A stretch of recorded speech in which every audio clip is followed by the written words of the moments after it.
Кувырок, складочка, березка. Свои умения показывают молодые гимнастки. В первый день открытого первенства сначала на ковер выходят самые маленькие. Этим девочкам 6-7 лет, но возраст не помеха. Главное желание. К официальной части на мероприятие приехал председатель правительства республики. Владимир Сластенин поприветствовал участников первенства от лица главы республики. Мы вам желаем успехов.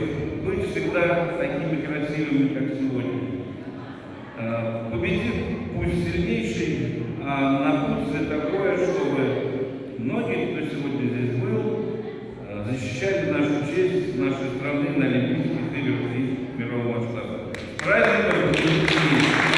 7 субъектов, более 300 участников. В первенстве Ингушетии по художественной гимнастике мог принять участие любой регион страны. На предложение откликнулись 6 субъектов СКФО и Краснодарский край. Оценивают выступления гимнасток опытные судьи. Всего их 10 человек. Очень замечательные дети. Вы знаете, вот приехали Северокавказский федеральный округ, очень много хороших деток.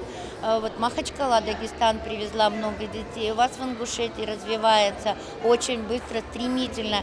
Детки маленькие подрастают, и уже такой уровень, что год, два, три можно вести уже на всероссийские соревнования. Одна из самых больших команд приехала из Дагестана. Около 50 гимнасток из региона участвуют в первенстве. Среди них есть как опытные спортсменки, так и начинающие. А 3 девочки будут бороться за звание кандидатов в мастера спорта. По регламенту первенства победители автоматически становятся ими. Выступили достаточно хорошо, спокойно. Могли бы, конечно, всегда лучше. Хотелось бы лучше, но все хорошо. Уровень прекрасных соревнований, очень хорошая организация. Мы очень довольны. Представительницам Ингушетии Софие и Алиме еще только предстоит выйти на ковер. Девочки подолгу готовятся к своему выступлению. Занимаются с обручем и мячом, оттачивают движения. Я очень рада, что у нас сегодня тут соревнования. Я скоро буду выступать и надеюсь, что все будет хорошо. Несмотря на то, что много участников, я все равно рассчитываю на победу. Потому что очень много готовилась и ждала этого момента. Художественная гимнастика дает молодым спортсменкам осанку, повышает физическую выносливость. В зависимости от возраста и опыта каждой участнице предстоит показать от 1 до 4 номеров. Самые маленькие выступают без предмета, а взрослые по очереди с мячом, лентой, обручем и булавой. Правда, эти выступления проходят без камер. Я буду выступать обруч, мяч, булава, лента. Сегодня выступила обруч, мяч, завтра булава, лента. Очень здесь понравилось нам.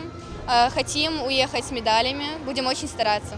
Ловкость, гибкость и эффектность – главные навыки хороших гимнасток, которые придерживаются юные девушки. Выполнять сложные элементы сможет не каждый. Мастерство здесь появляется только в том случае, если начать постигать этот вид спорта с раннего возраста.